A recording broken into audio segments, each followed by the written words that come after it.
Hi everyone, I'm Kate. I'm a passionate brand identity designer, and my mission is to empower startups and fellow designers to create memorable and impactful brand identities from the ground up. In fact, right now I am visiting one of my brand identity clients in Italy, so you can enjoy this beautiful view together with me. So today I'm excited to share with you one of the most fundamental tools in the branding toolkit. One that can guide you in crafting a brand language that resonates deeply with your target audience. This invaluable tool is called Archetypes. So choosing the right archetype at the outset of your brand identity journey can save both designers and the business owners a significant amount of time. It helps clarify your visual style, define the character of your logo, refine your slogan's message, and select an appropriate color palette, determine the visual elements like fonts and images. Most importantly, it shapes your brand's tone of voice. In this video, I'll provide a brief overview of 12 archetypes that exist in branding. They're also very often used in marketing. If you find this topic intriguing, please let me know in the comments if you'd like me to create a more in-depth video on each archetype. Also, feel free to mention any specific archetype that you are particularly interested in, and I will tailor my content to your needs. So let's dive in. The first archetype I want to talk about today is the outlaw. The outlaw archetype embodies rebellion and challenges the status quo. So brands that align with this archetype often position themselves as disruptors in their industry. Think of brands like Harley Davidson or Diesel. Look at their advertisements. Both evoke a sense of freedom and nonconformity. If your brand aims to inspire change or challenge traditional norms, adopting the outlaw archetype can create a strong emotional connection with customers who value independence and innovation. Second archetype is the magician. One of my favorites, by the way. The magician archetype is all about transformation and making dreams come true. Brands like Disney and Apple embody this archetype, also Dyson, if I'm not mistaken. If your brand focuses on turning ideas into reality or creating magical experiences, embracing the magician can help you resonate with audiences seeking inspiration and wonder. Third archetype is the hero. The hero archetype represents courage, determination, and resilience. Brands like Nike inspire people to overcome obstacles and achieve greatness. If your brand aims to motivate and empower others, aligning with the hero archetype can instill a sense of purpose and drive in your audience, encouraging them to take action. Fourth archetype is the lover. The lover archetype is all about passion, intimacy, and connection. Brands like Chanel, Tiffany,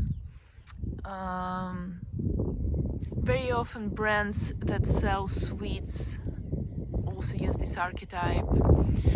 They evoke the feelings of romance and indulgence. If your brand focuses on creating experiences that foster emotional connections or celebrate beauty, for example, adopting the lover archetype can help you engage customers on a deeper level. Fifth archetype is the jester. The jester archetype brings joy, humor, and playfulness. So brands like M&M's or Moschino, for example, they embrace this archetype by infusing fun into their messaging. If your brand seeks to entertain or lighten the mood, using the jester archetype can make your brand approachable and relatable, encouraging customers to share the laughter. Next archetype is called everyman, or sometimes it's also called the neighbor archetype, the guy who lives next door, the nice guy. So the everyman archetype represents relatability and authenticity. Brands like IKEA and Target appeal to the everyday customer by emphasizing accessibility and proactivity. If your brand aims to create a sense of belonging or community, embracing the everyman archetype can help you connect with a broad audience seeking comfort and familiarity. Archetype number 7 is the caregiver. The caregiver archetype embodies compassion, nurturing, and support. Brands like Johnson & Johnson focus on helping others and making a positive impact. If your brand is centered around service, care, or social responsibility, aligning with the caregiver archetype can foster trust and loyalty among customers who value altruism. So this archetype is often used in charity organizations, it is used in medical organizations, basically in organizations that are focused on supporting and helping others. Archetype number 8 is the ruler. The ruler archetype signifies leadership, control, and order.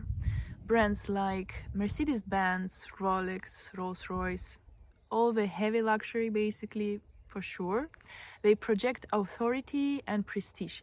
If your brand aims to convey reliability and excellence, adopting the ruler archetype can position you as an industry leader, appealing to customers who seek quality and status. Another one of my favorite archetypes is the creator. The creator archetype celebrates innovation, imagination, and self-expression.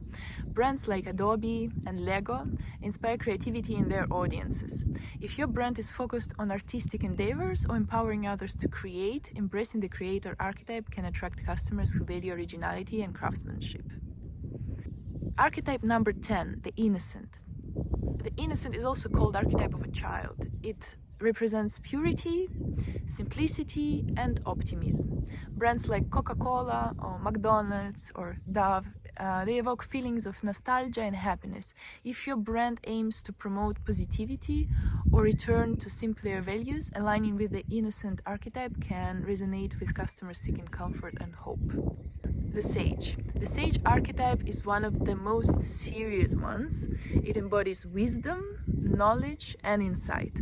So brands like TED Talks and National Geographic that position themselves as trusted sources of information, they fit this archetype very well. So if your brand focuses on education or providing valuable insights, adopting the sage archetype can establish credibility and attract the audience eager for knowledge.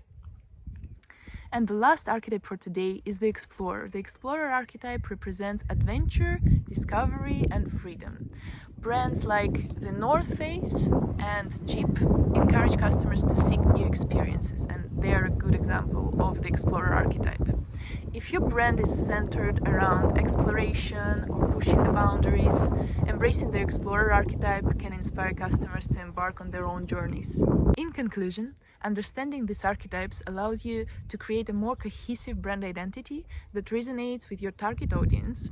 By choosing the right archetype for your brand, you can effectively communicate your values, establish emotional connections, and differentiate yourself in a crowded marketplace. As a designer based on chosen archetype, you will easily define the fonts, the colors, and the overall aesthetic of your branding project.